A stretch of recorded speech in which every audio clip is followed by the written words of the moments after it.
nós podemos desconfiar de uma igreja que não conhece o martírio. Opa! Por quê? Porque o caminho dos cristãos não pode ser diferente do caminho de Jesus. O caminho é feito de incertezas, mas também tem a coragem, a esperança, como Jeremias, João São Paulo. É feito de lutas, mas também de vitórias, de cruz, mas também de ressurreição e vida. É feito de não conformismo com a sociedade capitalista, mas também de compromisso com o projeto de Deus. Disso nos vão falar hoje Jeremias, primeira leitura, Jesus, o Evangelho, e Paulo, a segunda leitura. Pedro, no Evangelho de hoje, representa o medo e a sociedade que temos das consequências do cristianismo que enfrenta as forças contrárias à vida. Jeremias, a primeira leitura, é a voz dos que sentem fortemente os apelos da palavra irresistível. Então está aqui, né?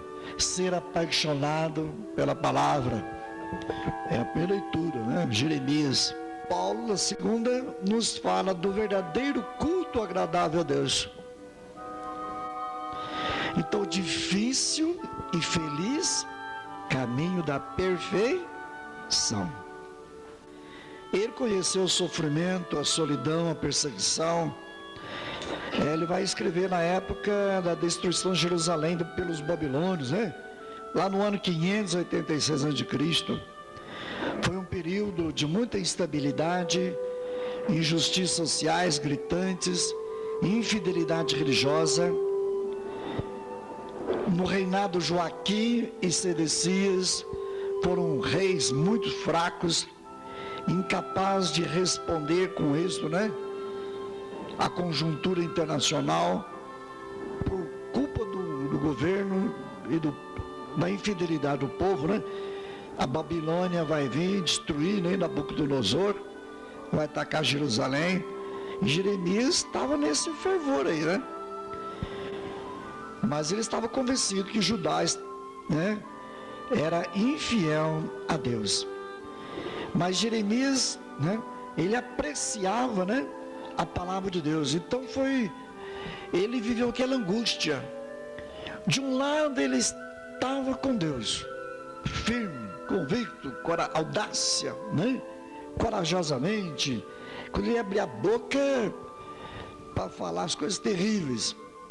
E ele tem a vontade de renunciar ao profetismo, mas ele vai clamar, acusar Deus, mas ele vai ter a ousadia e vai ter a confiança, e vai sentir possuído pela força de Deus. Como ele diz lá, né? Há um fogo, lembra de mim? A penetrar todo o meu corpo. Então lembra, semana passada, São Pedro, o corpo afundou, Nossa Senhora, o corpo foi elevado. Agora o corpo da igreja, né, o ato de fé, Jesus, tu és o Messias, o Filho de Deus vivo. Então nós vamos ver hoje também, o corpo tem que participar da salvação, ser um sacramento, né? A ousadia ou a confiança? A última frase, número 5 lá. A resposta só pode ser dada pelos que, como eles, sentem-se irresistivelmente possuídos pela força de Deus e da sua palavra. Então a palavra de Deus, gente, invadiu a memória dele, penetrou. Lembra, Nossa Senhora? Todo o meu ser, a minha alma engrandece o Senhor, o meu espírito exulta. Gente, você pode imaginar o tudo de Maria, quer dizer, o tudo da igreja. Nós temos tudo, né, para viver a força de Deus. Mas só que essa força é de Deus. Lembra semana passada? O poder é de Deus, não é dos homens. Mas quando você reduz a Deus às nossas filosofias, então, meu filho, afasta de mim, Satanás, Pedro, porque não soube renunciar ao ego, não tomou a cruz e não seguiu. A lógica de Deus é diferente da lógica dos homens, né? Prometeu a nenhum profeta o caminho fácil de glórias, triunfos humanos. Gente, para nós também, né? Somos batizados, não é para ter glória, triunfos, né? Nós temos consciência disso? Impressiona-nos o espaço fundamental que a palavra de Deus ocupa na vida do profeta. Gente, então você meditar o espaço que a palavra de Deus tinha na vida do profeta Jeremias. Você hoje, qual é o espaço que você tem da palavra de Deus dentro de você? Tomou conta do seu coração de Jeremias, né? Então é uma paixão que, apesar de ter trazido ao profeta uma história pessoal de sofrimento, de risco, não pode ser calada e sufocada. Gente, é isso que é ler a leitura lá e trazer para nós hoje, trazer para você finitude, nessa fragilidade das nossas limitações, né? Esses momentos terríveis que Jeremias teve, né? São lamentações, né? E aí realmente faz parte, né? É a quinta lamentação de Jeremias, né? Todo profeta é ser sinal de Deus e dos seus valores. Significa enfrentar a injustiça, a opressão, o pecado, pôr em causa os interesses egoístas e os esquemas sobre os quais tantas vezes se constrói a história do mundo. A gente pôr em causa é lutar contra, né, os interesses egoístas. Jesus está dando catequese para os discípulos, para nós, né? Portanto, Jesus vai ensinando que o caminho profético, né,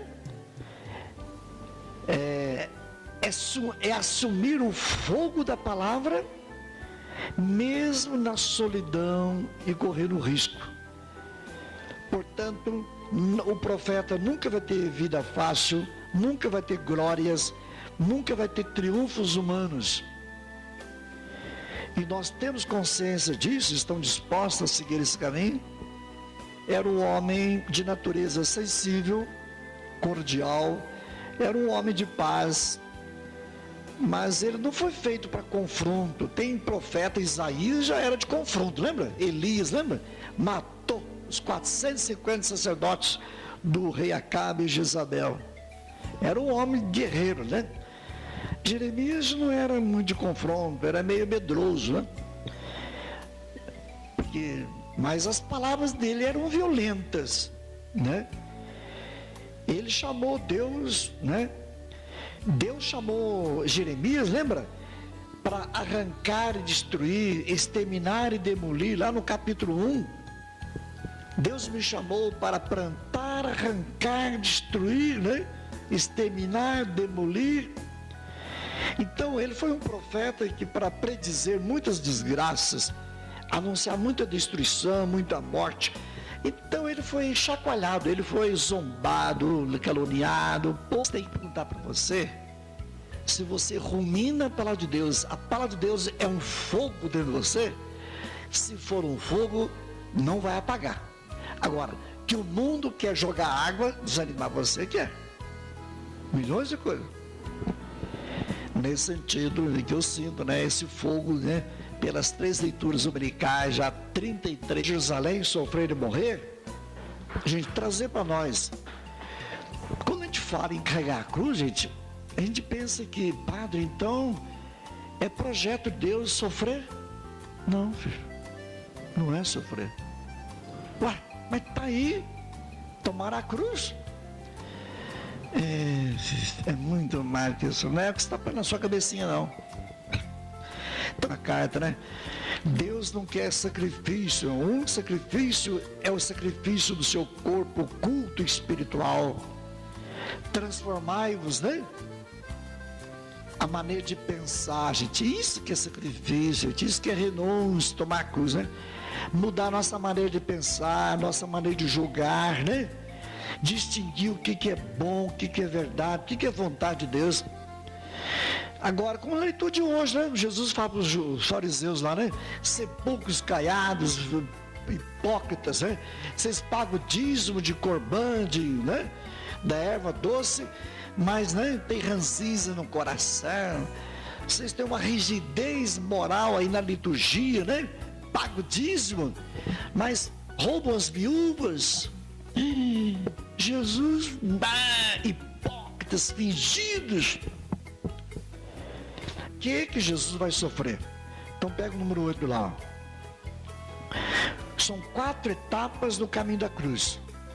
A primeira, ir para Jerusalém, né? Vai ter oposição lá das autoridades. Segunda etapa, o sofrimento causado pelos anciãos, os sumos sacerdotes e doutores. Gente, aprender de uma vez por todas quem são essas pessoas aí. Veja lá, os anciãos formavam a aristocracia de Jerusalém, eram os latifundiários. Então eles representavam o poder do dinheiro. Lembra aquelas 3 coisas? O pecado do ter, o poder, sabe? Jesus renunciou ao pecado do poder, do ter, do saber. Então, o dinheiro aí, né? O poder do dinheiro dos anciãos, eles formavam a base do partido dos saduceus. Os sumos sacerdotes eram uma aristocracia sacerdotal. Eles pertenciam ao sinédrio, também do partido dos saduceus, mas representavam um poder religioso. Os doutores da lei eram a classe intelectual, também pertenciam ao sinédrio, né? E era do partido dos fariseus. Eles eram donos do saber ideológico, eles eram donos da verdade. Eles eram juízes, né? Os mestres, né? Eram os formadores de opinião pública. Portanto, eles representam o poder judiciário.